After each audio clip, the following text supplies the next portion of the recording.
하나님, 오늘도 이렇게 저희들 피곤한 몸과 또 여러 가지 지친 그런 상황들을 아버지 하나님 모두 내려놓고 이렇게 주님 앞에 나왔습니다. 하나님, 이 시간 우리 예배 가운데 함께해 주시고 은혜로 함께해 주셔서 이 시간 성령 충만한 예배가 되게 하여 주시옵소서.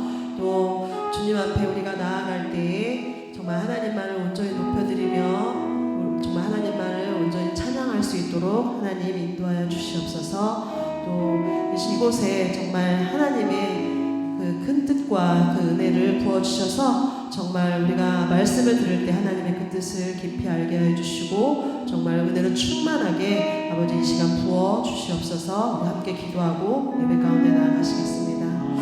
주님 감사합니다.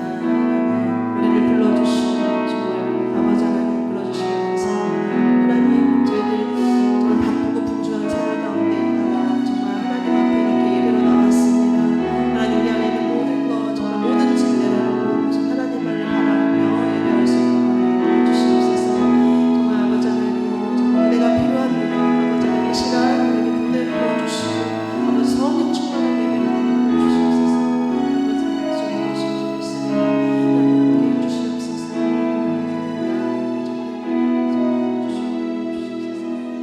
우리의 기도를 들으시는 예수님의 이름으로 기도드렸습니다. 아멘.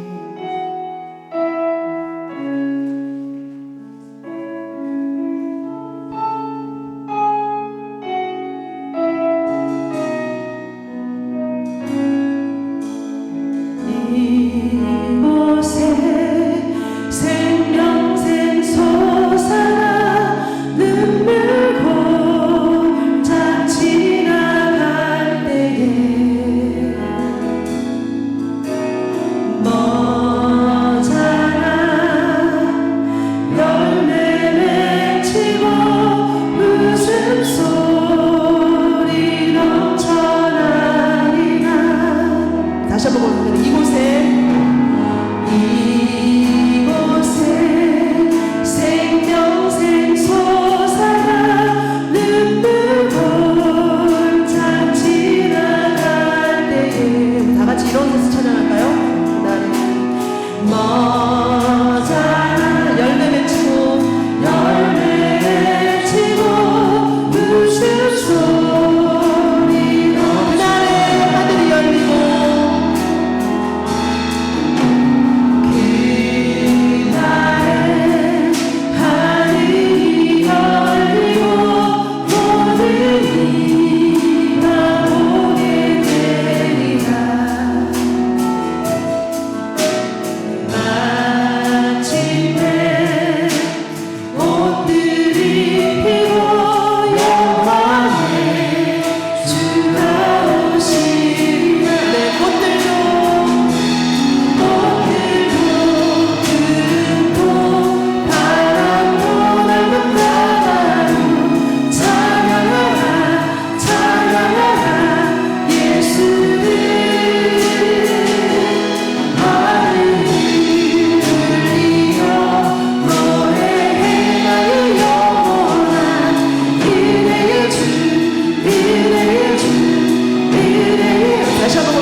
즐거이 불러 여호와를 즐거이 불러 기쁨으로 주께 나아가리 여호와 하나님 난 주의 백성 기르시냐 여호와를 즐거이 불러 여호와를 즐거이 불러 기쁨으로 주께 나아가리 여호와 하나님 난 주의 백성 기르시는 양이 감사함으로 주를 높이며 그 눈에 들어가서 찬송함으로 그 이름 송축할지어 여호와를 즐거이 불러 여호와를 즐거이 불러 기쁨으로 주께 나아가리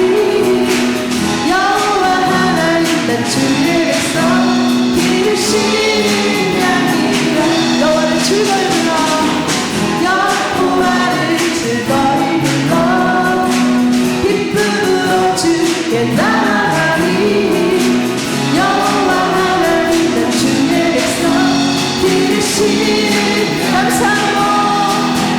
감사함으로 주를 높이며 은혜 들어가서 찬송함으로 그 이름 송축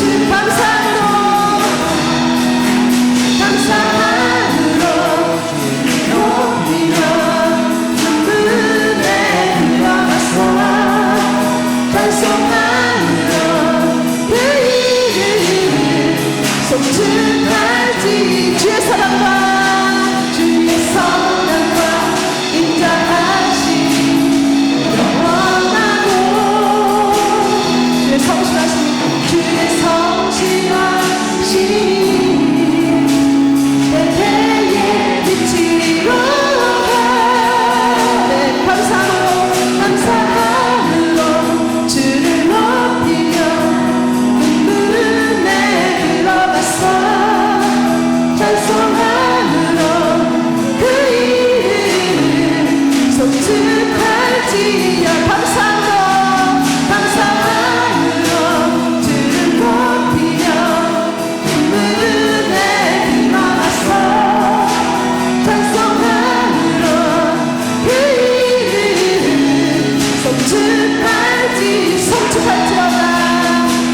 송축할지어다 찬양의 제사 드리며 성소로 빌어갑니다 찬양의 제사 드리며 성소로 빌어갑니다 우리 모두 주님께 감사의 제사를 드리세 우리 모두 주님께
나의 공급자 또 내 생명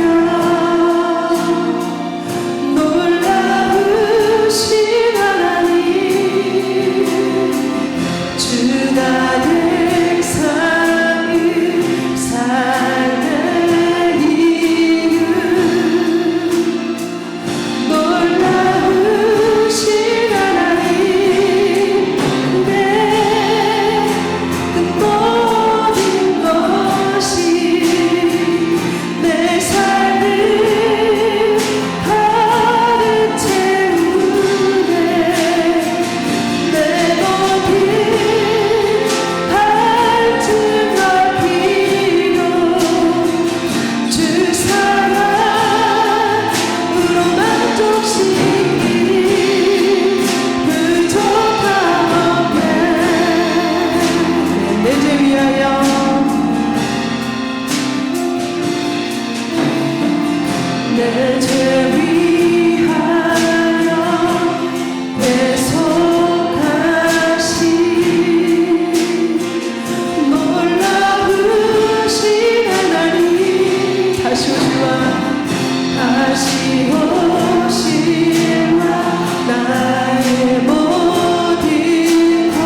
되신 그 주님, 우리의 삶의 이유 되신 그 주님, 우리 그 주님 한 분만을 찬양하면서 나아갑니다.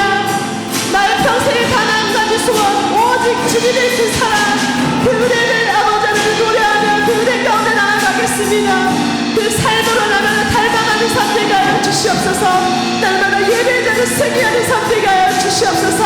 우리 이 시간 다 같이 주여 한번 부르고 그로 나아가시겠습니다. 주여.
나들의 예수에게 부으셨던 것처럼 기름 붓듯이 부어주시옵소서.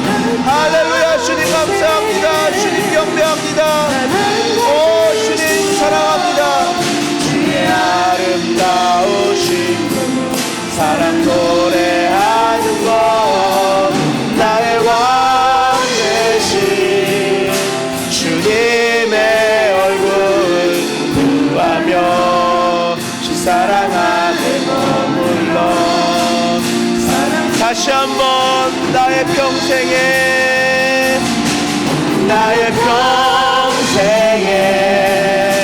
단 한 가지 소원 주의 아름다우신 사랑 노래하는 것 나의 왕 되신 주님의 얼굴 구하며 주 사랑 안에 머물며 사랑 노래합니다. 주님 사랑합니다. 예수님 우리의 생명 되시고 우리의 능력 되시고 주님 우리의 피할 바위 되시고 산성 되십니다. 예수님 이 수요일 저녁 우리의 마음과 생각과 발걸음 주장하여 주시고 주님 앞으로 이 예배 처소로 인도하여 주심에 감사드립니다. 주님 우리가 주님의 이름을 부르며 또한 주님의 이름을 부르짖으며 기도하고 찬양하고 주님을 경배할 때에 주님, 주님의 이름이 이곳 가운데 있는 줄로 믿습니다. 주님의 영을 우리 가운데 부어주시되 충만하게 부어주시고 기름 붓듯 부으신 것처럼 예수님께 기름 붓듯이 성령께서 임하신 것처럼 오늘 예배 가운데도 성령님 말씀을 들을 때에도 우리의 마음 가운데 우리의 생각 가운데 지성 가운데 우리의 중심 그리고 우리의 육체 우리의 모든 존재 가운데 오 주님 충만하게 임재하여 주시옵소서. 말씀을 듣는 가운데에도 우리 육체의 질병으로부터 자유케 된 역사가 일어날 줄로 믿습니다. 주님의 이름을 부르고 또한 주님을 소망하고 갈망하는 가운데 하나님 기도하며 나아갈 때에 하나님, 우리의 심리적인 것, 우리의 내적인 상처들이 예수 그리스도 이름 가운데서 다 떠나가게 될 줄로 믿습니다. 주님, 오늘의 예배를 통하여 주님을 더욱 사랑하게 되는 그러한 사랑의 역사가 일어나길 원합니다. 주님, 사랑의 영을 부어주시고 주님, 우리의 모든 예배와 우리의 중심과 생각을 친히 인도하여 주시옵소서. 감사합니다. 주님, 사랑합니다. 감사드리며 예수님의 이름으로 기도드립니다. 아멘. 자리에 앉도록 하겠습니다. 이 시간에는 하나님께서 오늘 우리에게 주신 말씀 같이 보도록 하겠습니다. 하나님께서 오늘 우리에게 주시는 말씀은 신약성경 고린도전서 15장 12절에서 19절까지의 말씀입니다. 신약성경 고린도전서 15장 12절에서 19절까지의 말씀입니다.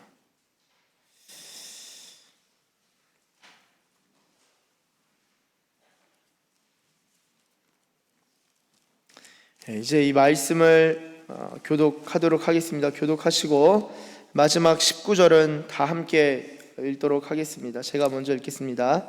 그리스도께서 죽은 자 가운데서 다시 살아나셨다 전파되었거늘 너희 중에서 어떤 사람들은 어찌하여 죽은 자 가운데서 부활이 없다 하느냐.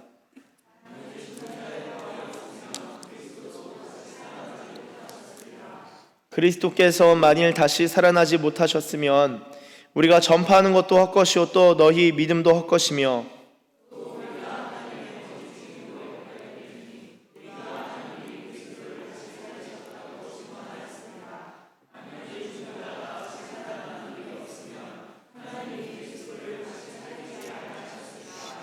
만일 죽은 자가 다시 살아나는 일이 없으면 그리스도도 다시 살아나신 일이 없었을 터이요.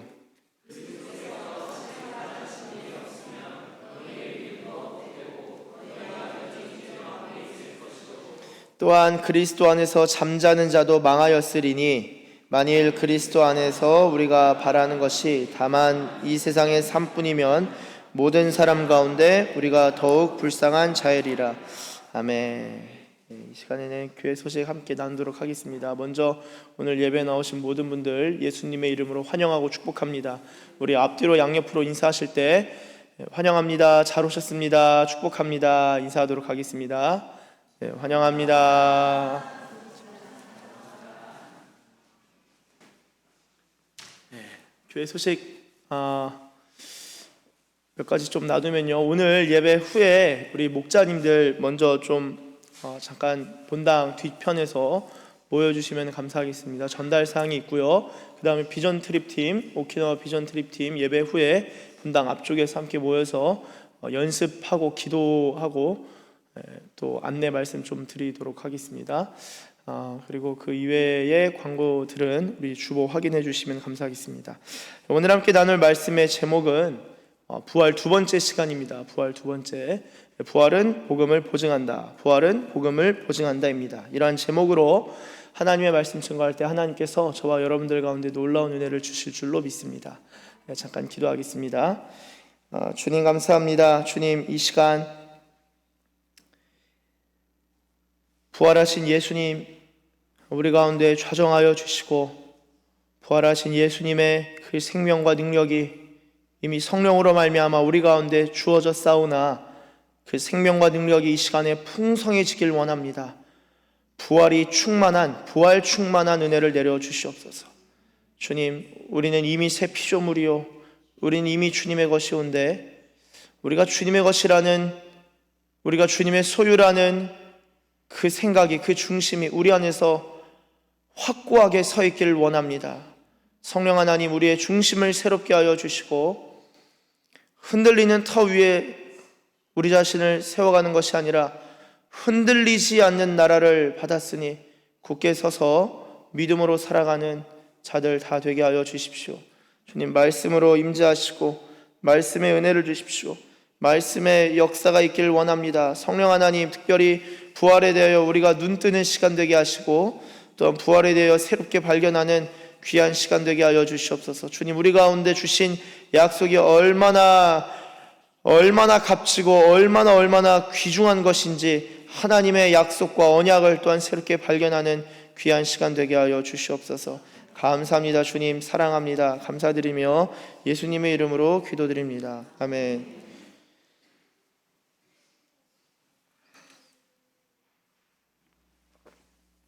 할렐루야. 네, 할렐루야. 우리 주님을 찬양합니다. 여러분, 지난주에는 부활의 증인들에 대해서 함께 나누었습니다. 고린도전서 15장 초반부에 이 부활의 증인들 함께 나누면서 기독교 변증에 있어서 부활의 역할이 어떤 것인지, 그리고 기독교의 기적의 문제를 다룰 때 모세 때 홍해 바다가 갈라졌는 게 사실일까 가짜일까, 예수님이 오병이어 사건이 설화에 불과한가 아니면 실제 있었던 기적인가, 이런 거 다 의미 없고요. 부활 가지고 얘기하면 나머지 기적은 그 고구마 줄기처럼 다 따라온다. 줄줄이 비엔나 소시지처럼 그냥 다 따라오는 겁니다. 그러니까 부활이 사실, 역사적 사실로서 우리가 받아들이고 신뢰하고 충분히 그것이 사실 우리가 신뢰한다면은 나머지 기적 문제는요, 진짜 그거는 받아들이기 너무 쉬운 것이죠. 이 부활의 문제를 어떻게 다룰 것인가 해서 지난주에는 이 부활, 특히 변증, 어떻게 기독교를 넘어뜨리는 음해 세력, 무신론자들이 있죠. 그들이 기독교를 공격할 때 부활을 공격하고, 기독교 변증가들은 특별히 부활에 대해서 변증을 하는데, 이 부활을 어떻게 공격하는 것, 예수님 졸도설, 빈무덤설 여러 가지 있는데 그것을 어떻게 변증하는지에 대해서 조금 약간 눈 반쯤 감기면서 피곤하지만 함께 나누었던 기억이 있습니다, 지난주에. 그리고 특별히 이 고린도전서 15장 초반부에 500여 형제한테 나타났다, 그 중에 몇몇은 아직 살아있다라는 것을 우리가 이것을 읽고 받아들일 때 실제 부활의 목격자들이 당시에 있었고, 문서 기록에도 여기서 문서 기록 성경 기록입니다. 성경 기록 당시에는 이제 서신의 형태로, 편지의 형태로, 레터죠, 레터, 에피슬이라고도 할 수 있겠습니다. 이 레터의 형태로 존재했을 텐데, 거기에 살아있는 사람들의 이름을 실제로 기록했다라는 것은 그 사람한테 직접 가서 진짜 부활 목격했어? 확인할 수 있었을 것이다. 그렇기 때문에 부활의 증인, 그 목격, 상당히 중요한 자료로서 보고, 고린도전서 15장 초반부는 아주 초대교회 때부터, 고린도전서가 기록되기 이전부터 아주 오래된 이 구두 형태로 이 부활의 복음의 내용들이 적혀 있었다라는 것을 함께 나누었습니다. 기억이 나시죠? 네, 기억이 안 나시면은 괜찮습니다. 나중에 또 하려고요. 계속적으로 반복해야 되기 때문에 아주 중요한 내용 지난주에 함께 나누었고요. 오늘은 이 부활은 복음을 보증한다, 부활은 복음을 보증한다라는 제목으로 함께 말씀을 나누고자 합니다.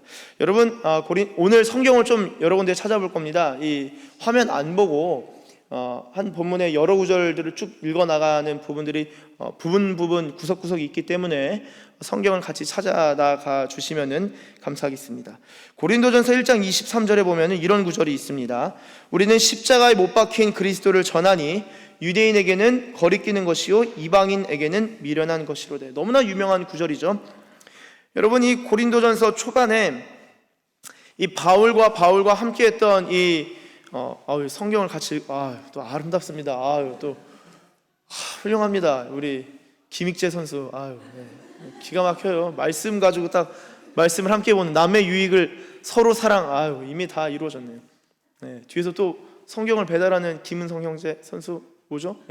혹시 성경 다 있으신가요? 없으신 분 잠깐. 감사합니다. 네, 다 있네요. 감사합니다. 감사합니다. 아름다운 이 예배. 천국.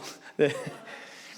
여러분, 고린도전서 1장 23절에 바울과 함께했던 바울과 복음을 전하는 이 전도단이, 이 선교팀이 십자가에 못 박힌 그리스도를 전하는데, 이 내용이 유대인들한테는 거리끼는 것이고 헬라인, 이방인에게는 미련한 것이다. 그 이유는 저희 초반 고린도전서 1장 때 함께 다루긴 했지만, 여러분, 구약 법에 보면 나무에 달린 자는 저주받았다라는 이 구약의 법이 있기 때문에 나무에 달린 자는 기본적으로 하나님께 저주받은 자라는 생각이 있어요. 그러니까 나무에 달려서 죽은 예수 그리스도, 나사렛 예수가 메시아라고 믿는 것에 있어서는 그 자체로 아주 그냥 역겨운 겁니다. 이 저주받은 자를 어떻게, 성경에 기록되어 있는데 이 저주받은 자를 어떻게 믿을 수 있냐, 메시아로 받아들일 수 있냐, 이게 유대인들한테는 굉장히 거리끼는 것이었죠. 이방인들에게는 미련한 것입니다. 십자가형은 제가 지난 성금요일 때인가요, 이 마틴 행헬의 독일 아주 그냥 유명한 학자, 십자가의 처형이라는 책이 있는데, 십자가형은요 국가 반란, 국가 전복을 꾀하는 정치범에게 주어지는 상당히 가장 그 심각한 벌 중에 하나입니다. 그러니까 십자가형에 달렸다 그러면 아유 저 사람 죽어 마땅하네, 이게 다른 고문 죽음들은 막 잔인, 십자가가 정말 잔인하지만 국가 전복을 주도해? 저 사람 죽어야지, 사라져야 될 존재야 라는 생각이 있기 때문에 이방인들에게는 미련한 일인 거예요. 저걸 뭐 찌찌찌찌 탈 걸 가지고 막 본인들 신이다, 메시아다 그러고 있으니 이 미련한 일인 거죠. 그런데요, 이 고린도전서 15장 부활의 빛을 가지고 고린도전서 1장 23절을 좀 비춰보면요, 십자가에 달리신 예수님을 전하는 것이 유대인과 이방인에게 거리끼고 미련한 것뿐만 아니라 부활하신 그리스도를 전하는 것도 마찬가지로 미련한 것이고 거리끼는 것일 수 있습니다. 제가 이렇게 그냥 좀 바꿔봤어요. 우리는 부활하신 그리스도도 전하니 유대인에게는 거리끼는 것이요 이방인에게는 미련한 것이다. 여러분, 그럼 부활하신 예수님은 왜 유대인에게 거리끼는 것일까요? 저희 아시겠지만 저희 부활절 때는 아예 그 부활 저희 앞뒤로 해가지고 같이 공부를 했었죠. 부활에 대해서. 유대인에게 왜 거리끼는 것이냐? 이 바리새인들한테는 문제가 없습니다. 그런데 사두개인들은 부활을 반대했죠. 그러니까 부활이란 토픽이 딱 던져지는 순간 유대인들은 굉장히 이 논쟁적인데 막 토론이 붙고 서로 싸우는 거예요. 영이 없다, 영이 있다, 천사가 있다, 천사가 없다. 그 중에 단연코 부활이 있다, 부활 없다. 부활 없다, 제발 말도 안 되는 소리 하지 마라. 그러니까 유대인들은 부활 얘기가 딱 떠오르는 순간 싸웠다고요. 그러니까 유대인들이 유대교 분파 중에 바리새파, 사두개파 있는데 그냥 평소에는 그냥 이러쿵저러쿵 그냥 서로 섞여서 살다가 이 첨예한 토픽 부활이 나오면은 확 갈라졌다. 여러분, 그것이 이제 사도행전 한번 23장 가보실까요? 사도행전 23장. 그러면 요 딱 보시면은 이 그림을 한 번에 좀 이해하실 수 있으신데요. 자, 성경을 좀 찾아봅니다. 자, 사도행전 23장 베들레헴으로도 찾아봐 주셔도 좋습니다. 23장 6절부터 제가 8절 먼저 읽겠습니다. 23장 8절 제가 읽겠습니다. 사도행전 23장 8절입니다. 이는 사두개인은 부활도 없고 천사도 없고 영도 없다 하고 바리새인은 다 있다 함이라. 7절을 거꾸로 보시면 그 말을 한즉 바리새인과 사두개인 사이에 다툼이 생겨 무리가 나뉩니다. 그렇죠? 그러니까 부활 얘기 딱 한 순간 바리새인 사두개인들이 다툼이 생기는 거예요. 그러니까 유대인들은 논쟁을 되게 좋아하고 얘기하는 거 되게 좋아하지만 다툼이 생길 정도니까 거리끼는 것이죠. 아주 한 번에 보여줍니다. 23장 6절에는 죽은 자의 소망 곧 부활로 말미암아 내가 신문을 받노라. 이 부활 때문에 신문 받는다 하니까 부활 때문에 다툼 생기고 물이 나뉘어지고 견해가 달라진 것이죠. 자, 그렇다면은 여러분, 유대인들은 이 종파 간에 유대교 내 종파 바리새파와 사두개파 사이에 부활 때문에 이 갈등이 생기니까 거리끼는 것일 수 있는데, 그럼 이방인들한테는 왜 부활이 미련해 보이는 것일까요? 지난주에 이어서 좀 이렇게 약간의, 지금부터는 약간 렉처 강의가 아주 짧은 강의가 될 수 있습니다. 그래서 제가 오랜만에 또 이거 아시죠? 이거 하나 둘 셋. 이 무선 마이크. 또 이렇게 이미 깊은 부활을 소망하는 마음으로 깊이 잠들어 가시는 분이 계실 수도 있기 때문에 오랜만에 잠깐 이렇게 계단 두 칸 내려오겠습니다. 여러분, 바울이 부활의 복음을 전했는데요. 이 유대인들에게도 전하고 헬라인에게도 전합니다. 근데 헬라인에게도 전하는데 이방인에게도 전하는데요. 헬라 사람들이 가지고 있는 사고가 있어요. 자, 우리 조상들 생각해보면 조선 시대에는 이제 가면 언제 오냐? 효자는 누구죠? 뭐 살았을 때 자라는 또 효자인데요. 효의 극치는요, 부모 죽고 난 다음에요. 그렇죠? 부모가 죽은 다음에 3년상 치르는 자가 있냐 없냐? 그걸 가지고 효의 극치로 보고 그 3년상 치르는 사람이 있으면은 그걸 기렸어요. 기념했다고요. 조선 시대. 그게 이제 중국의 유학에서부터 그 공자가 뭐한 사람이었죠? 장래 집도하는 사람이잖아요. 장래 집도. 그래서 공자의 핵심 사상이 예입니다. 예. 인의 예시에서 예. 그게 장래의 그 예의 핵심이 장래에 있는 거예요. 장래의 핵심은 귀신 섬긴 데 있는 겁니다. 그래서 이제 공자가 단순히 이게 막 지혜로운 말, 논어 재밌어요. 논어 좋죠. 유익한 말들 많습니다. 그런데 공자의 핵심은 장래라고요. 조상신 섬기는 것, 귀신 섬기는 것과 연결되어 있습니다. 그 사상을 조선에 받아들였기 때문에 조선만 하더라도, 조선 시대만 하더라도 부모 살았을 때 생전에 잘 섬기는 것 귀한 효지만 죽어서가 진짜 그 사람이 효자인지 아닌지가 드러날 것이다. 그래서 이게 집안 가산 재정 다 털려도 부모님 무덤 잘 지키면서 관리 잘하는 사람 있으면은 대대의 이름 남는 거예요. 죽음에 대한 생각이 그랬다는 거예요. 자, 그러면 조선시대 사람들 말고 헬라 사람들은 어땠을까요? 헬라 사람들한테 있어서 아주 중요한 인물이 누구냐? 저희 늘 말씀드리지만 소크라테스, 플라톤, 아리스토텔레스다. 자, 플라톤이라는 사람이 상당히 중요합니다. 소크라테스는 생전에 자기가 직접 기록한 문헌이 없어요. 다 제자인 플라톤 입장에서 다 구술을 받아 적은 거죠. 그렇습니다. 플라톤이 그래서 초기 플라톤, 중기 플라톤, 후기 플라톤이 또 막 갈려요. 처음에 잘 배우다가 본인만의 생각이 싹 트고 나중에 사상이 무르익으면서 생각이 다 달라진다고요. 자, 그런데 플라톤의 생각이 여러 변화를 겪는 데 있어서 플라톤의 핵심 사상이 뭐냐? 이데아론입니다. 이데아 들어보셨죠? 이데아를 영어로 그냥 표현하면 아이디어거든요. 아이디어. 그리고 이제 그냥 헬라어로는 이데아인데 이데아론이 뭐냐? 잠깐 설명을 해드릴게요. 이런 것들을 알면은 이따가 사도행전을 볼 때 이 학파가 나옵니다. 학파. 왜 이 사람들이 부활에 대해서 막 개거품 물기도 하고 와 궁금해서 이게 뭔 말이야? 이게 이따가 볼 거예요. 사도행전에서. 이데아론이 뭐냐면은 이 세계는 이 실제계가 있고 실제 세계가 있고 그 다음에 이 현상 세계가 있다는 거예요. 그러니까 현실. 그러니까 우리가 지금 살고 있는 이 세상은 현실입니다. 근데 이 현실을 이데아론을 설명할 때 동굴의 비유 들어보셨나요? 중고등학교 때 아마 한번 들어보셨을 겁니다. 동굴의 비유. 그래서 동굴 속에 노예가 가만히 있는데 햇빛이 비쳐요. 네. 햇빛이 비추는데 단추가 떨어졌네요. 네. 네.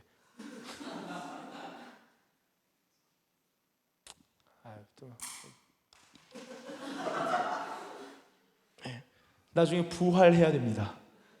자,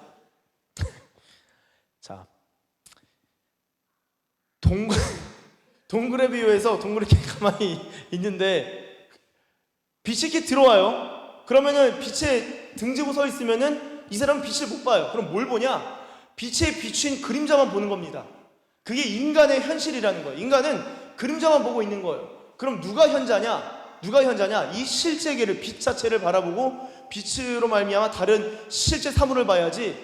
우리는 예를 들어 동물을 본다. 그럼 동물의 그림자를 보는 거지. 동물의 그 실제 완전 그 원형 자체는 볼 수 없다라는 거예요. 그게 동굴의 비유입니다. 그게 이데아론이에요. 그래서 실제 그 이데아가 있고 나머지는 이 세상은 이 이데아의 모사, 그림자에 불과하다라는 거예요. 자, 그러면 어떻게 되냐? 인간으로 치면요. 인간 육체는 어떻습니까? 인간의 영혼은 이데아에 속합니다. 영혼은 아주 인간의 실제예요. 실제, 원형. 그럼 육체는 뭐냐? 이건 현상이에요. 현상. 이 현실에 속합니다. 그러면 현자는 어떻게 살아갈까요? 육체보다는 영혼을 중시하겠죠? 그럼 플라톤의 철학이 고대 그리스를 다 뒤덮었는데 공자의 사상이 중국뿐만 아니라 조선까지 다 덮은 것처럼 그래서 장래와 그 예 사상이 이 조선을 다 덮은 것처럼 플라톤의 사상이 다 덮었는데, 이 사람들에게 있어서 육체는요 영혼의 감옥이라는 거예요. 영혼의 감옥. 그러니까 육체에서부터 해방되는 것이 제일 복된 일입니다. 그러니까 영혼이 빨리 이데아로 향해야 돼요. 그러니까 육체는 아주 영혼을 방해하는 겁니다.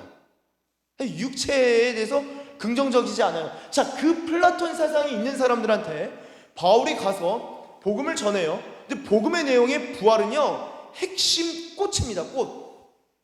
만약에 여러분 십자가가 복음의 꽃이었다면요, 그것이 진짜 십자가가 핵심 메인. 저는 십자가 복음을 사랑합니다. 그런데요, 십자가 복음이 중요한 이유는 부활 때문에 보증이 되니까 십자가가 중요한 것이지, 부활이 없이 십자가만 얘기하면요 그건 비참한 복음이에요. 비참한 복음. 그건 진짜 막 맨날 울고 있어야 돼요.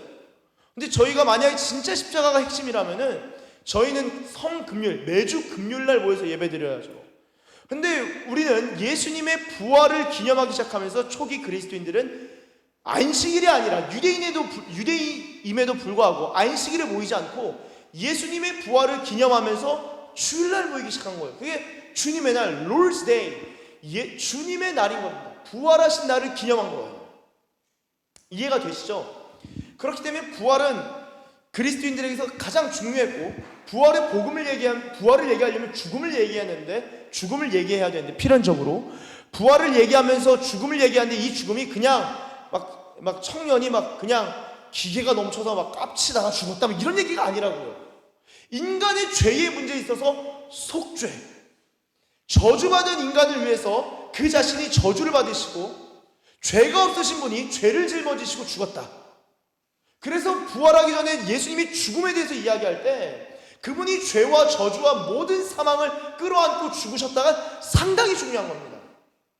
그래서 십자가 복음이 중요해지는 거예요. 부활 때문에. 부활이 십자가를 확 조명해 주는 거예요. 그러니까 십자가도 찬란하게 빛나는 거죠. 그러니까 십자가 비거리고 찰랑찰랑하게, 그냥 십자가 그런 의미가 아니죠.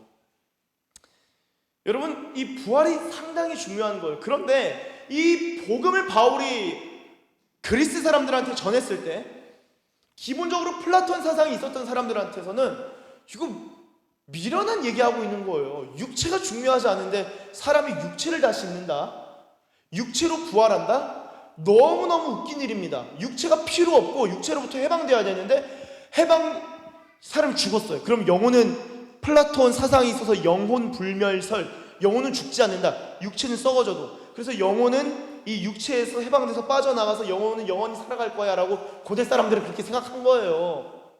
그런데 영혼이 살아가다 갑자기 다시 육체를 입는다고? 다시 감옥에 갇힌다고? 그런 일 없어. 말도 안 돼. 플라톤 사상 제대로 모르네? 말도 안 되네. 지금 완전 그 고대 그리스, 여러분, 인간이 죽음을 어떻게 생각하는지에 따라 사실 종교가 많이 갈리거든요. 이 사상이 문화가 형성되는 겁니다. 문화가 형성되는 거예요. 근데 그 문화, 그 고대 그리스 세계에 부활의 복음을 전했다. 그 사람들의 죽음과 사상의 근간을 흔들어 놓는 일인 거예요. 복음 그 자체가, 부활 그 자체가. 이해가 되시죠? 그러니까 플라톤 사상이 있었던 고대 그리스 사람들한테는 이 자체가, 부활 자체가 미련한 일인 거예요. 자, 그러면은 플라톤 사상만 있었냐? 아니죠. 두 번째, 세 번째가 그냥 묶어서 이야기를 하면요, 두 번째, 세 번째가 누구냐? 스토아 학파, 에피쿠로스 학파가 나옵니다. 들어보셨을 거예요, 이것도 한 번쯤은. 근데 성경에도 나옵니다. 성경 한번 좀 찾아보실까요? 사도행전 17장 16절에서 18절.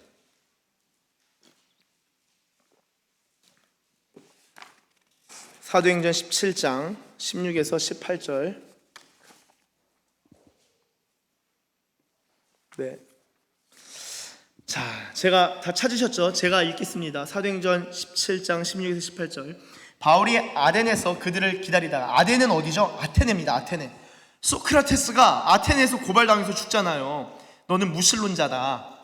그 아덴이 아테네입니다. 그러니까 소크라테스가 거닐던 곳이에요. 소크라테스가 거닐던 곳. 그러니까 지혜의 전당입니다. 그들에게 아테네는 지혜 그 자체예요. 지혜의 심볼, 바로 아테네입니다. 아덴 가서 그들을 기다리다가 그 성에 우상이 가득한 것을 보고 바울의 마음에 격분함이 일어난 거예요. 17절, 회당에서는 유대인과 경건한 사람들과 또 장터에서는 날마다 만나는 사람들과 변론하니. 그렇죠? 날마다 만나는 사람들과 이제 변론하기 시작합니다. 18절 한번 같이 읽어보겠습니다. 시작. 어떤 에피쿠로스와 스토아 철학자들도 바울과 쟁론할세 어떤 사람은 이르되 이 말쟁이가 무슨 말을 하고자 하느냐 하고 어떤 사람은 이르되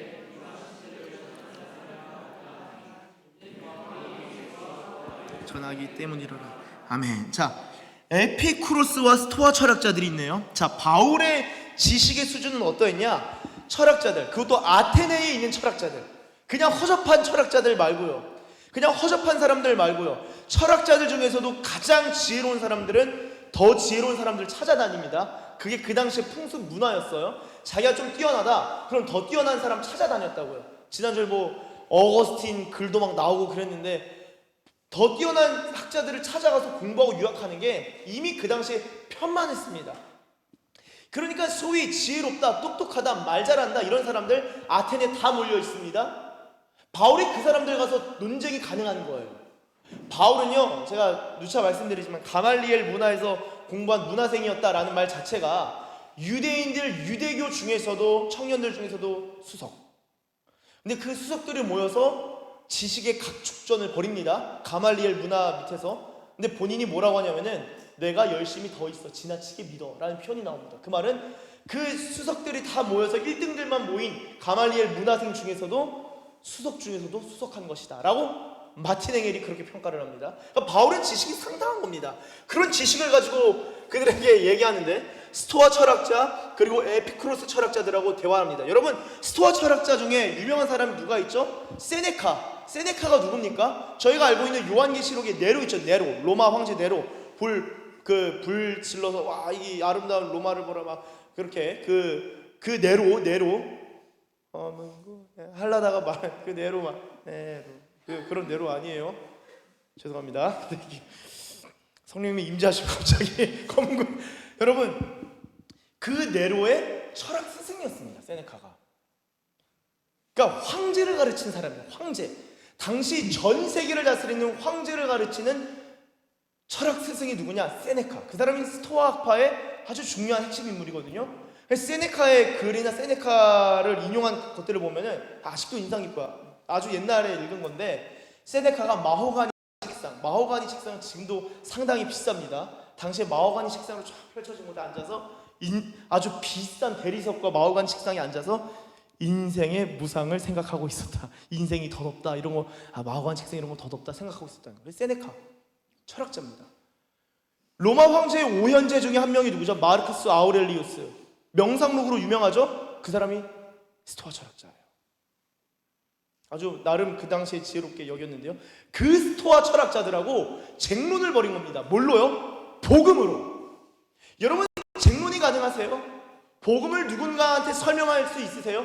아덴 가서 복음을 전하지 않더라도 당장의 해미, 아덴 말고 해미, 옆 사람들에게 앞사람 뒷사람한테 복음을 가지고 얘기할 수 있으세요? 죽음에 대해서 부정하고 과학적인 나름의 이해를 가지고 기독교를 부인하고 부정할 때 여러분 설명해 주실 수 있냐고요? 변론 가능하시냐고요? 바울은 그렇게 복음을 전했습니다. 바울은 그렇게 복음을 전하고.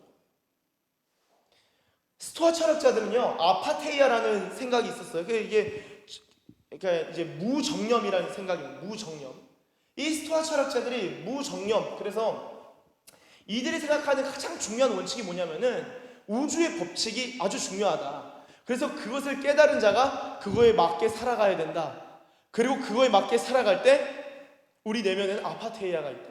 무정념, 흔들리지 않는 편안함, 흔들리지 않는 그런 마음이 있다라는 거예요. 그럼 우주의 법칙이 뭐냐? 그럼 한 단어로, 헬라어로 로고스라고 합니다. 로고스.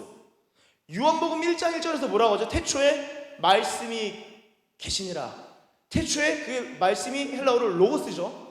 그러니까 헬라 독자들이 요한복음 딱 읽는 순간 태초부터 있었던 게 로고스를 신이라고 생각했거든요.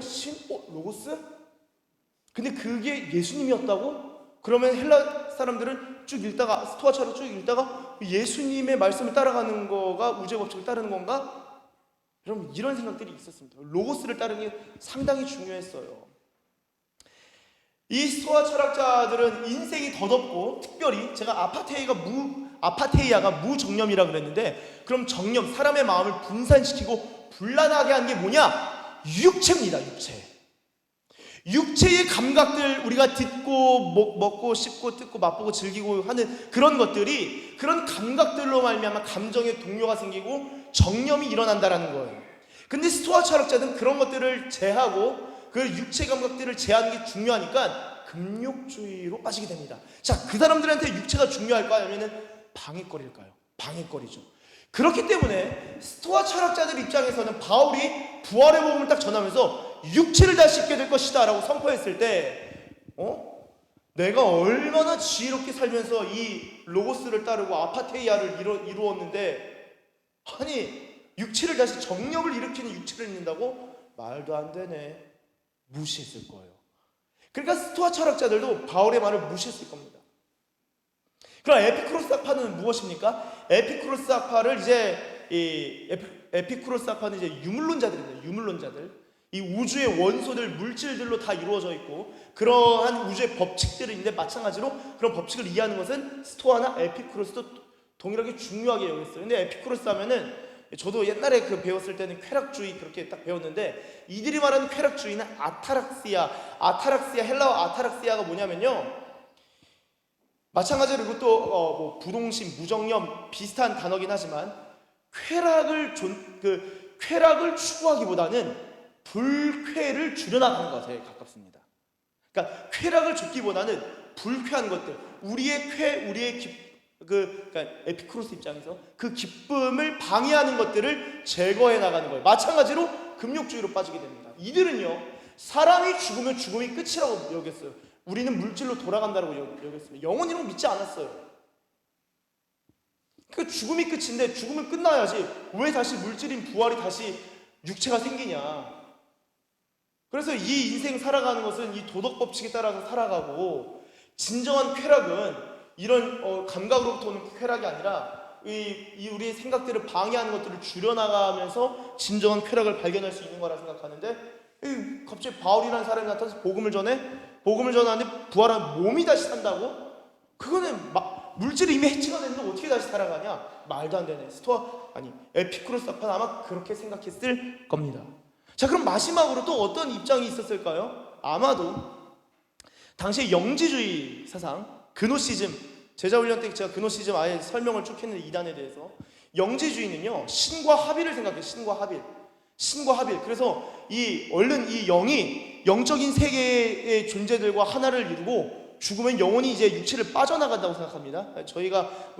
저와 여러분이 그렇게 생각하신다는 건 아니지만, 이 교회에서 예수님은 믿고 십자가 믿고 부활 믿는데, 그러니까 이 죽음에 대한 생각, 죽음에 대한 이 세계관은,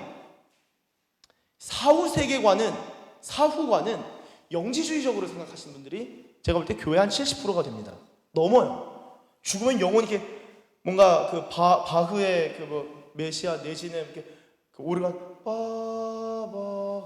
신호 딱 있고 영혼이 쑥 빠져나가는 그런 걸 생각하시는데요. 그게 아니죠. 저희의 종국은 몸을 입는 몸을 부활이에요. 부활. 그러니까 영지주의자들에게 있어서는 육체에도 아까 플라톤주의랑 마찬가지로 육체를 빨리 벗어나는 것을 원했어요.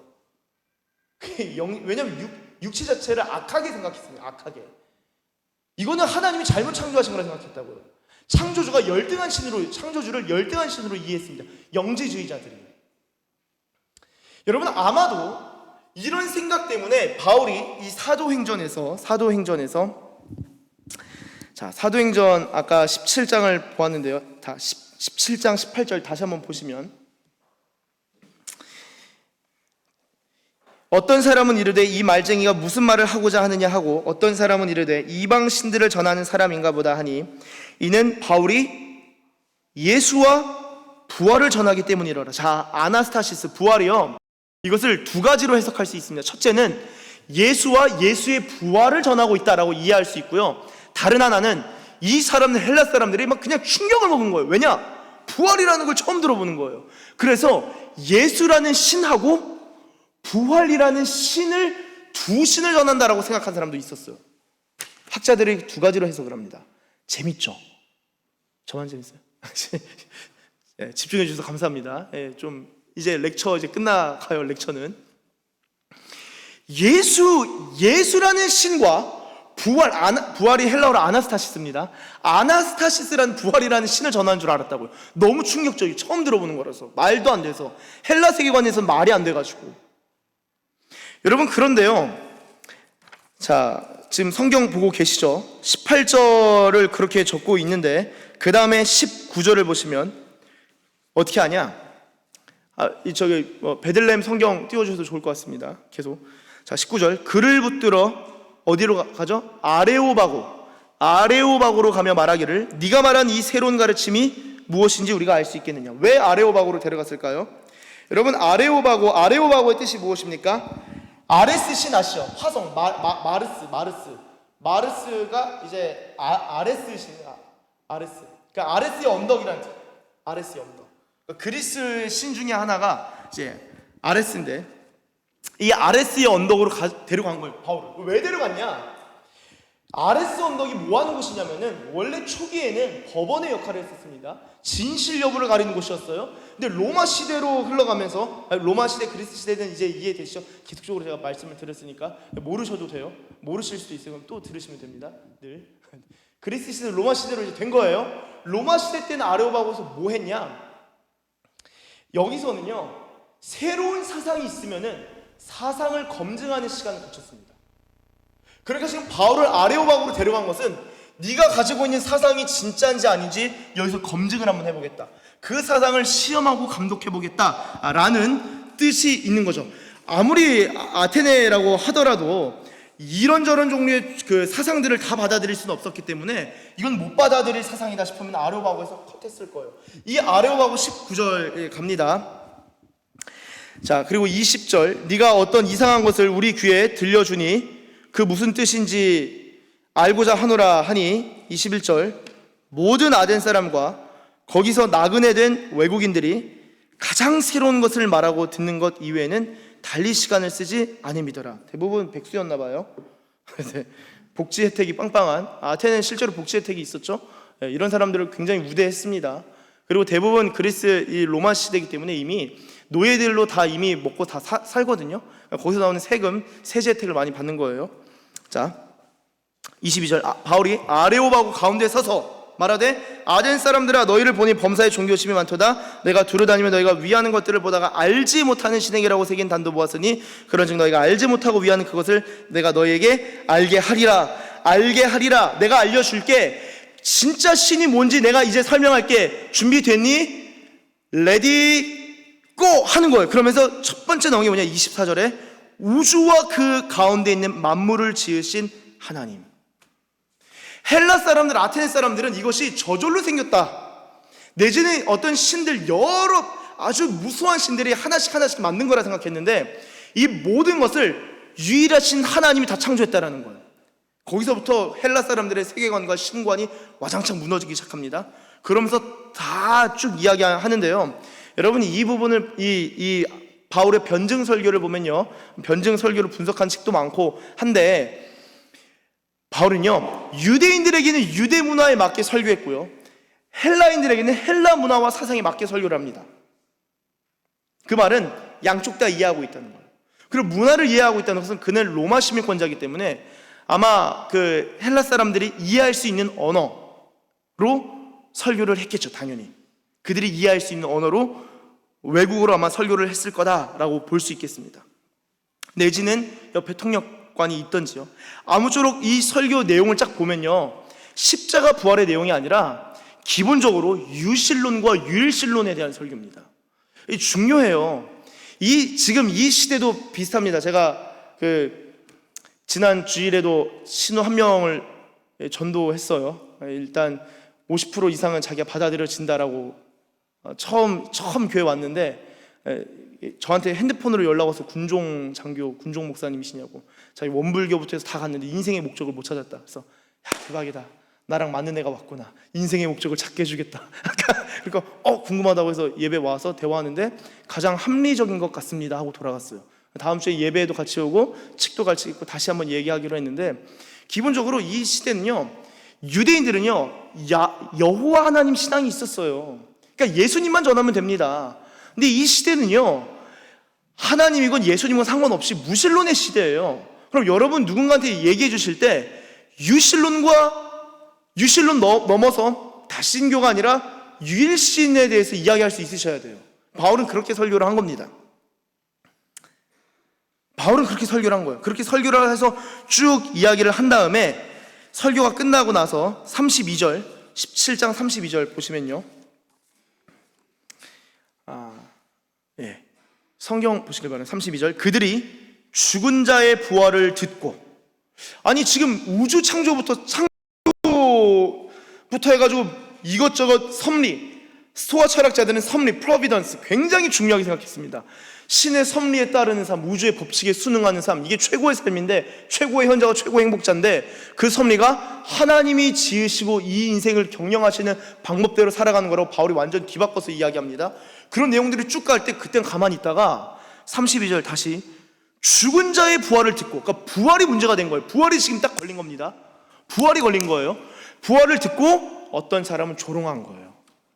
플라톤 학파 사람들, 스토아 학파 사람들, 에피쿠로스 학파 사람들, 영지주의자들, 이런 사람들이 조롱한 거예요. 아유, 무식자가 왔네. 아레오바고 와서 사상 검색해 보니까 복음 그거 별거 아니네 했는데, 어떤 사람은 이 일에 대하여 다시 듣고 싶다 했고요. 이에 바울이 그들 가운데서 떠납니다. 떠나요. 자, 바울이 떠난 다음에 어떻게 하냐? 몇 사람이 그를 가까이에서 믿어요. 그 중에는 아레오바고를 관리하는 아주 상류층의 디오누시오와 다말이라 하는 여자와 또 다른 사람들도 있었더라. 여러분, 나중에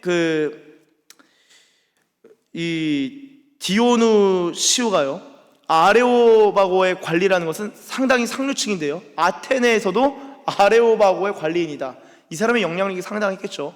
그래서 결국엔 사도 바울이 쭉 설교한 것이, 결국 죽은 자의 부활을 딱 들으면서 쫙 갈라진 거예요. 부활이 엄청나게 중요한, 당시에도, 그러니까 그리스도인들뿐만 아니라 유대인들뿐만 아니라 헬라인에게도 굉장히 파격적인 것이었다.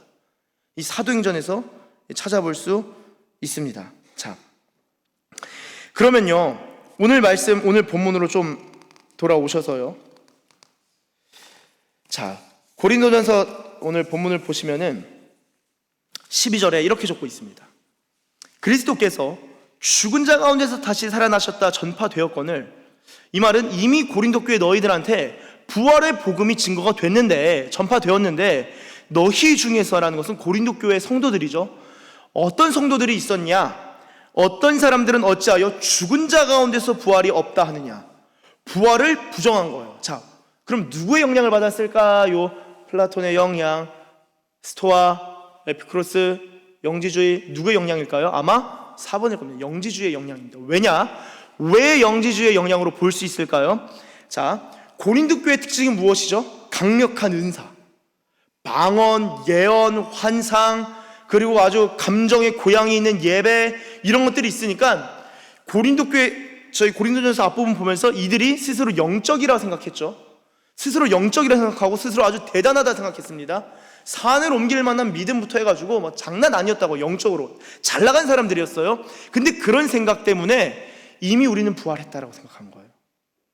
왜 우리한테 방언과 예언과 환상의 은사가 생기지? 이거는 우리가 이미 부활했기 때문이다. 이 부활은 영적 부활이다라고 생각한 겁니다. 영적 부활. 여러분, 부활을요, 제가 지난 교회에서 이전에 육체의 부활절 때 너무 당연하게 육체의 부활을 설교를 했는데, 예배가 끝나고 한 분이 오셔서, 3040이셔요. 오셔서, 제가 교회를 오랫동안 다녔는데 영적인 부활 아닌가요? 아담이 사과를 먹었는데, 선악과 사과 뭐 비슷한 거 먹지 않았나요? 먹고 죽었는데 죽은 게 아니라 살고 있었잖아요. 그러니까 영적인 죽음이니까 부활은 영적으로 다시 사는 것 아니냐? 맞죠? 근데 왜 육체 부활 주장하시냐? 육체 부활이 맞죠. 그럼 뭐냐?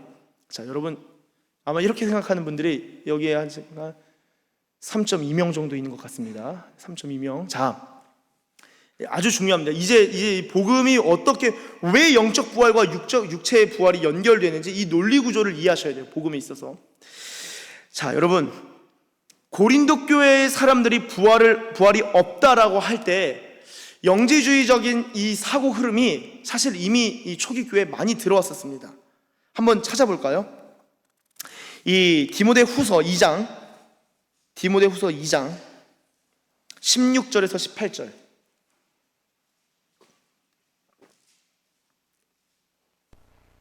디모데후서 2장 16절에서 18절 제가 읽겠습니다.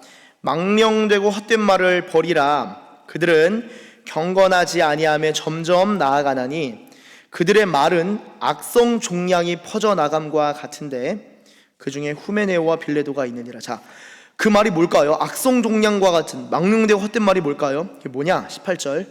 진리에 관하여는 그들이 그릇되었도다. 진리 문제에 있어서 그들이 틀렸다는 거예요. 왜냐? 그들은 부활이 이미 지나갔다라고 주장한다는 거예요. 부활이 이미 끝났어 주장함으로, 그렇게 이미 지나갔다 함으로 어떤 사람들의 믿음을 무너뜨리느니라. 여러분, 이게 무슨 말입니까? 방언하고 막 입신하고 막 경기 일으키면서 막 예언하고 환상 보내. 저는 아주 어릴 때부터 그런 장면을 수없이 많이 보고 자라왔어요.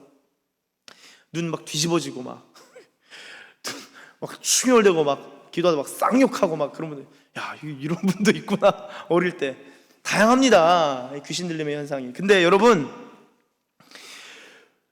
자신이 어떤 은사를 받은 것을 가지고 이게 부활이기 때문에 부활이 끝났다고 생각한 거예요. 그리고 후메네오와 빌레도라는 사람이 와가지고 부활이 이미 다 지나고, 부활했네. 영적 부활했습니다. 영적 부활 못 하셨네요.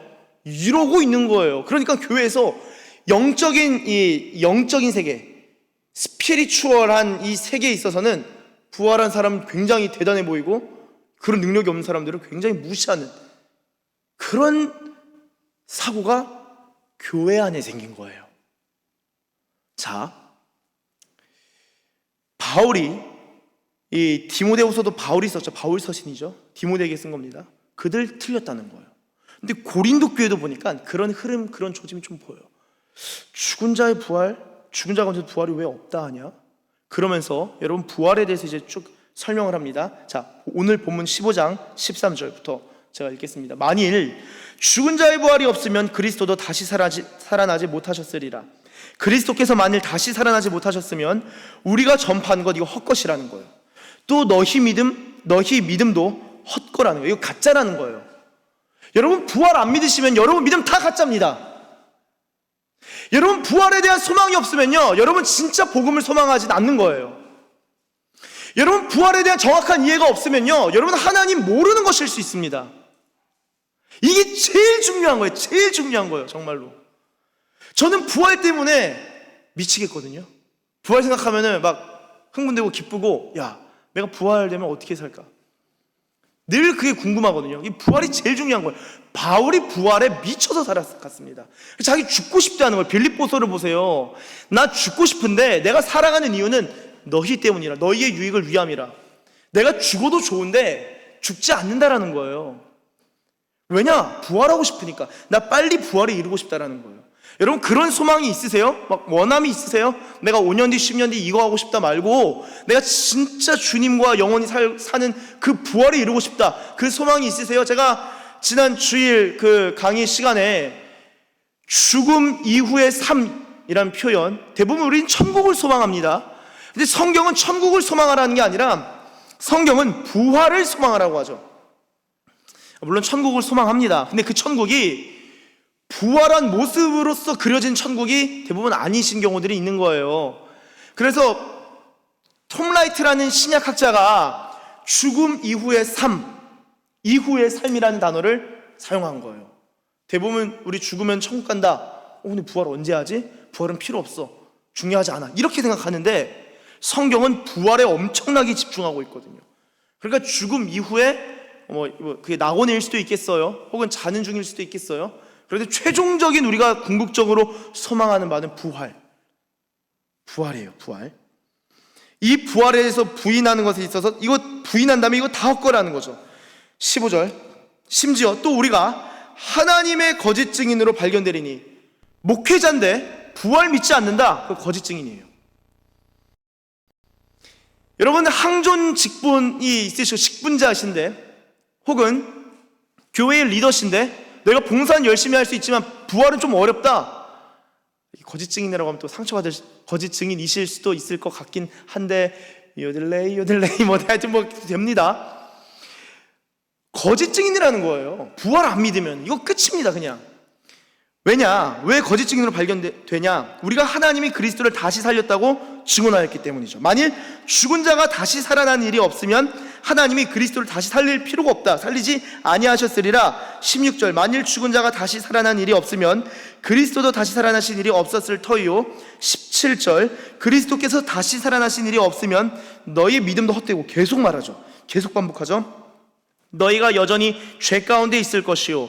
또한 그리스도 안에서 잠자는 자, 이것은요, 예수님을 믿었는데 이미 죽은 성도들, 그러니까 예수님 재림하시기 전에 이미 죽어버리고 어떡하지? 그런 걱정이 또 있었어요.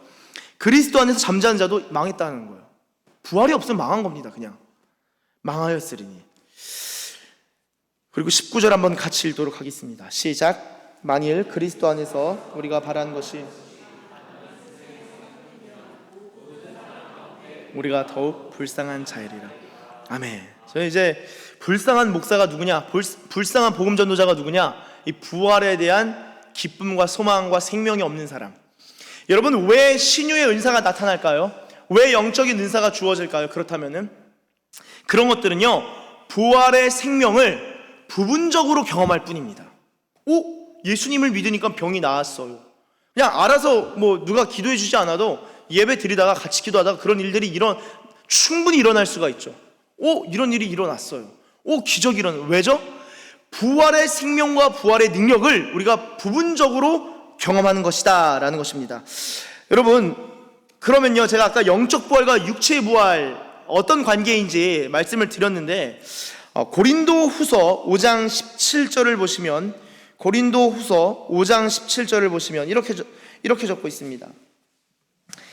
그런즉 누구든지 그리스도 안에 있으면 새로운 피조물이라, 이전 것은 지나갔으니 보라 새 것이 되었도다. 자, 새 것이 될 것입니까? 아니면 새 것이 된 것입니까? 새 것이 된 거죠. 새 것이 되어 버린 겁니다. 자, 이미 그러면 새로운 피조물이라는 것은 내가 부활한 거 의미 아닌가요? 그렇게 볼 수 있죠. 이미 우리 부활했어요. 아세요? 저희가 이미 부활한 겁니다. 에베소서 2장 한번 또 가보세요. 에베소서 2장 5절 6절을 보시면,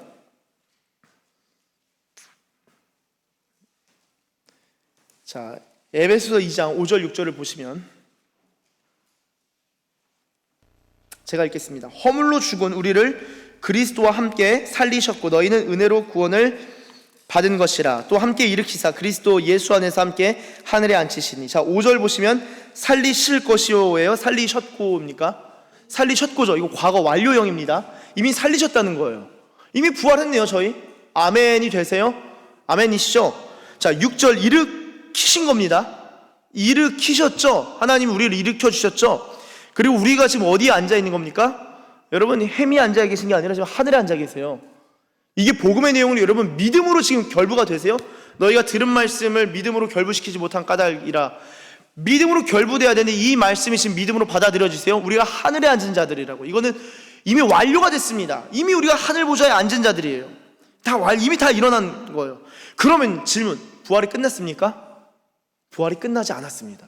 부활은요, 우리에게는 부활이 남아있어요. 그것은요, 이 세상이 끝날 때, 최종 심판, 마지막 때에, 마지막 시기에 이 세상에서 끝나는 부활이 아니라, 이 영적 부활이 아니라 저 세상, 그러니까 완전히 새하늘과 새 땅에서 온전히 경험하게 될 부활, 그것은 육체의 부활이 우리에게 남아있다는 것이죠. 자, 그러면 지금 우리가 경험하는 부활, 이거 이미 부활한 겁니다. 저희는 이미 우리는 새로운 피조물이에요. 이것은 이 땅에 살아가면서 경험하는 영적 부활인 거죠. 영적 부활입니다. 부활의 능력, 부활의 생명, 부활의 기쁨 이미 누리고 살아가는 거예요. 근데 이러한 것은요, 장차 올 부활, 장차 경험할 부활의 시작이고요. 장차 올 부활, 이건 육체의 부활이죠. 실제 육체가 사는 부활의 전조 현상이고요. 전조 단계죠. 그리고 이 지금의 영적 부활은 장차 올 육체의 부활의 보증이 됩니다. 보증. 자, 고린도후서 5장 마지막으로 보고 이제 말씀을 마무리할 텐데요. 고린도후서 5장 1절에서 5절 보시면요.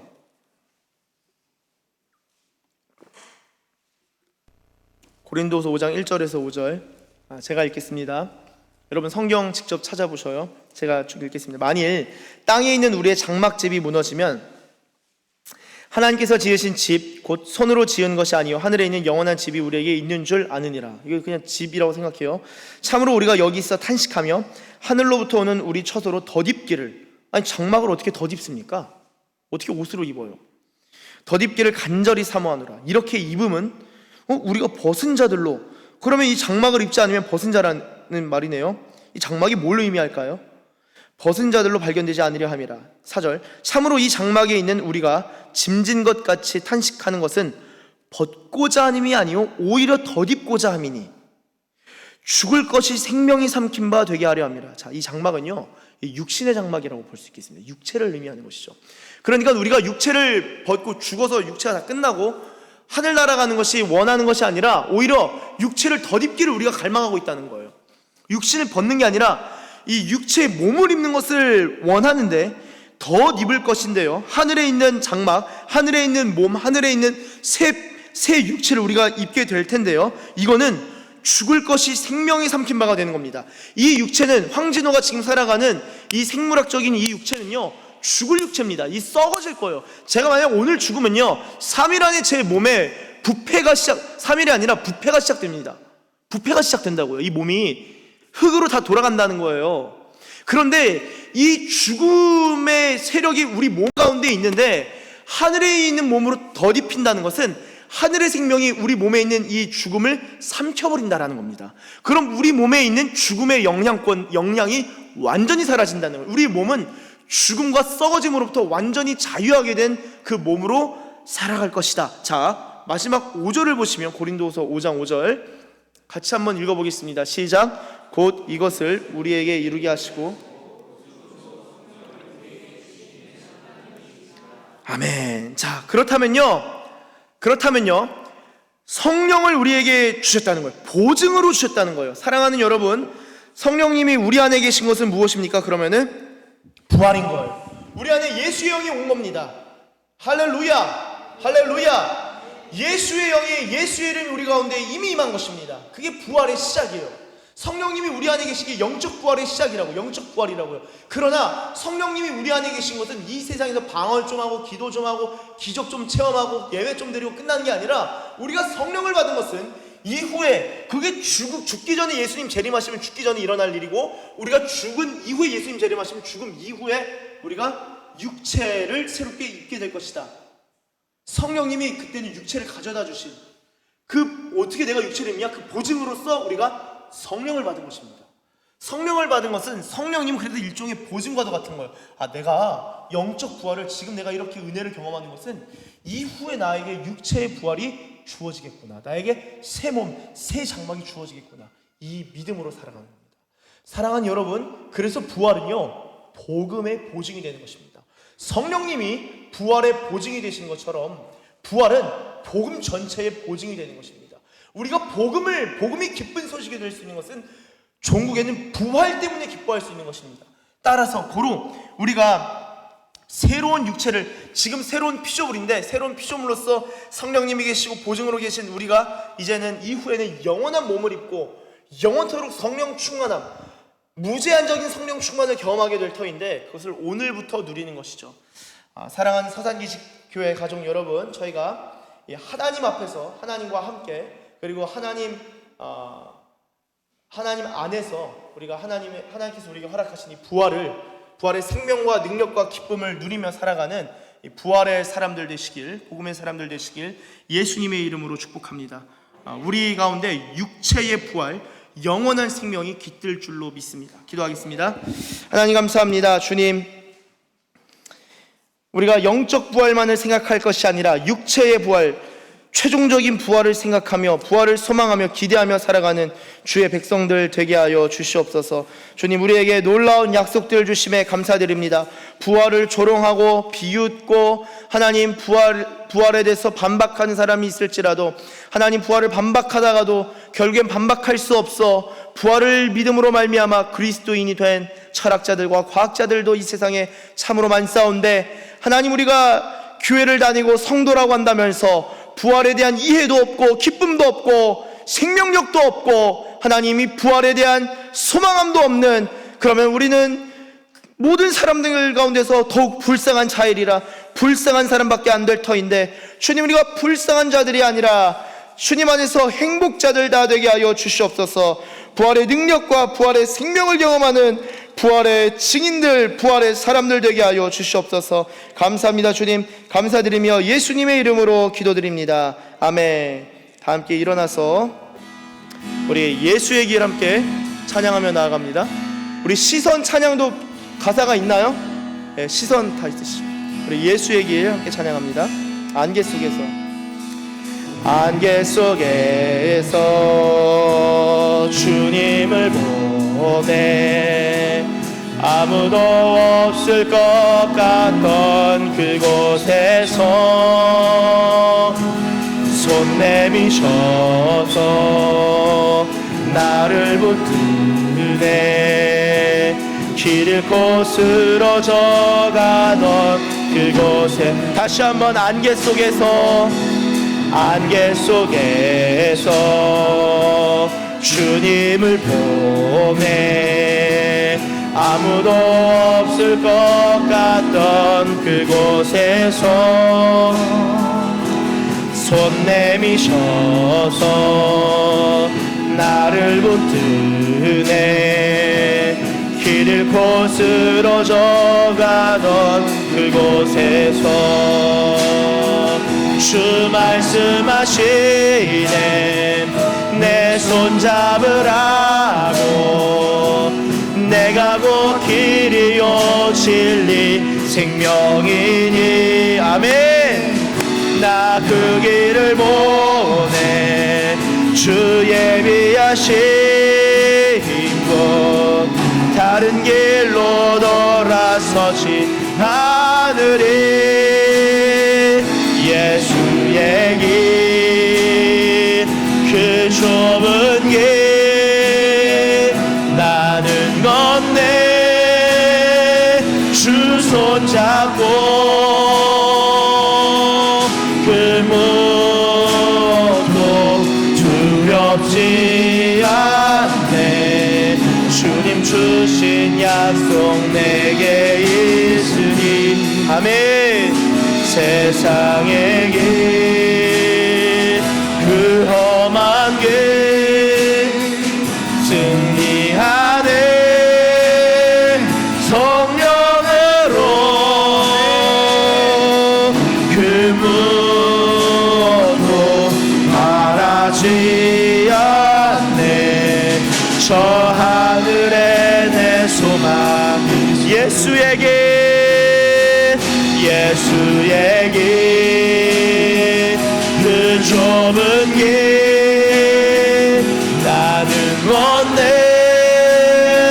주 손잡고 그 무엇도 두렵지 않네. 주님 주신 약속 내게 있으니.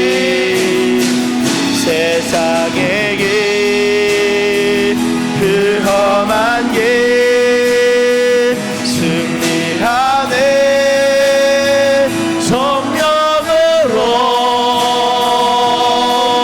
그 무엇도 바라지 않네. 저 하늘에 내 소망.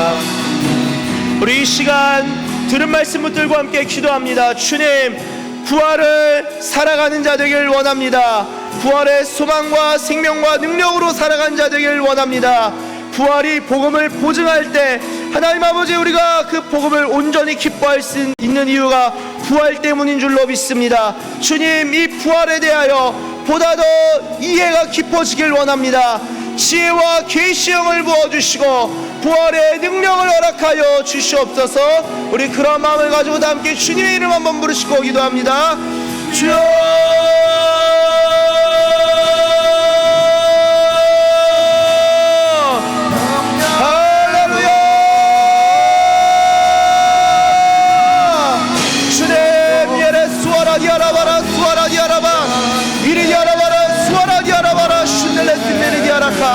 할렐루야. 주님 찬양합니다. 부활의 기쁨과 능력으로 살아가는 주의 백성들 되게 하여 주시옵소서. 영의 부활뿐만 아니라 육의 부활을 우리가 사모합니다. 주여 우리 가운데 부활의 소망이 남아있사오니 부활의 소망과 기대감으로 살아간 자들 되게 하여 주십시오.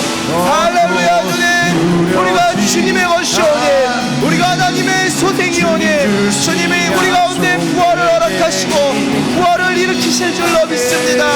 우리가 이미 주와 함께 부활한 자요 주님 천국에도 부활할 줄로 믿습니다. 할렐루야.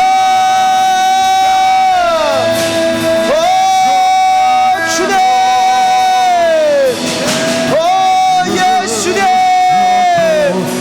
주님 사랑합니다. 경배합니다. 감사합니다. 할렐루야. 주님 감사합니다. 예수의 길, 그 좁은 길 나는 원해 주 손잡고 그 무엇도 두렵지 않네. 주님 주신 약속 내게 있으니 세상의 길, 그 험한 길 승리하네. 성령으로 그 무엇도 바라지 않네. 저 하늘에 내 소망. 주님 감사합니다. 만약에 부활이 없었더라면 하나님 우리의 믿음이 다 헛것이고 우리의 이 수요일 저녁에 주님을 예배하는 것도 참으로 미련한 일일 것입니다. 그러나 주님 2000년 전에 이 인류 이 지구 땅 위에 성육신하셨고 십자가에서 모든 죄와 저주 그리고 사망을 끝내시고 부활로 말미암아 모든 승리를 하나님 보여주셨사오니 우리가 예수님의 부활만이 우리의 참된 소망인 줄로 믿습니다. 주님 우리의 미래의 어떤 연금, 어떤 우리의 재정, 어떤 우리의 지식, 우리의 배경, 주님 이런 것이 우리의 소망이 아니라 진짜 소망할 수 있는 것은 부활인 줄로 믿습니다. 주님 사랑하는 서산이지교회의 모든 주의 백성들은 부활을 소망하는 부활의 사람들 되게 하여 주시옵소서. 부활을 향한 깊은 이해와 기쁨이 있길 원합니다. 성령 하나님 우리를 이미 부활 가운데로 불러주셨고 새 피조물로 우리를 창조하셨사오니 부활의 능력과 생명으로 살아가고 우리의 인생 가운데 죽음과 관련된 것들을 승리하며 나아가는 부활의 사람들 되게 하여 주시옵소서. 이 땅에서도 부활의 능력을 경험할 뿐만 아니라 죽어서도 육체의 부활의 그 능력의 결정판을 경험하는 주의 백성들 되게 하여 주시옵소서. 그 부활의 소망이 우리 가운데 남아있는 줄로 믿습니다. 이 부활에 대한 복음 진리를 공고히 세우고 굳건하게 서서 주님을 경배하며 살아가는 주의 백성들 다 되게 하여 주시옵소서. 감사합니다. 주님 우리를 인도하시는 우리 가운데 거하시는 우리 주님을 찬양하며 감사드리며 예수님의 이름으로 기도드립니다. 아멘. 축도하도록 하겠습니다. 이제는 우리 주 예수 그리스도의 한량없는 은혜와 하나님 아버지의 극진하신 사랑과 성령님의 감화 감동하심과 교통하심과 교제하심이 오늘 이 시간 주님의 복음은 부활로 말미암아 설명됩니다 라는 이해를 가지고 부활의 능력과 생명으로 살아가기로 고백하고 부활의 소망을 품고 살아가기로 결단하는 주의 백성들 머리머리 위에와 저들의 가정과 저들의 교회와 이 나라와 열방 가운데 이제로부터 영원토록 함께 계시기를 축원하옵나이다. 아멘.